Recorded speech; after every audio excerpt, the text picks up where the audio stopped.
BJP খানাকুলে বরাবরের শক্ত জায়গাতেই দাঁড়িয়ে আছে। তো তৃণমূলের এই গোষ্ঠীদ্বন্দ্ব আরও কয়েকদিনের মধ্যে আরও প্রকট হবে, আপনারা দেখতে থাকুন। এই তৃণমূল কংগ্রেস খানাকুল বিধানসভা হারছে। সাধারণ জনগণ তৃণমূলের অত্যাচারে, তৃণমূলের অপশাসনে, তৃণমূল 15 বছরে খানাকুলের শূন্য, কিচ্ছু করতে পারেনি, কোনো কাজ করেনি। সেই জন্য খানাকুলের মানুষ এই তৃণমূলকে মন থেকে মুছে ফেলেছে।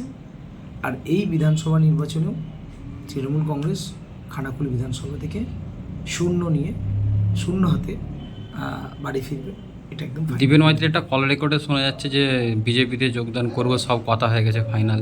দেখুন, অনেকেই বিজেপিতে আসতে চাইছে, অনেকেই আসবে, সেটা আমাদের সেন্ট্রাল নেতৃত্ব বা স্টেট নেতৃত্ব। দীপেন মাইতি আসতে চাইলে কি দরজা খোলা আছে তার জন্য? সেটা আমি বললাম, আমাদের কেন্দ্রীয় নেতৃত্ব বা স্টেট নেতৃত্ব, রাজ্য নেতৃত্ব বিষয়টা দেখছেন।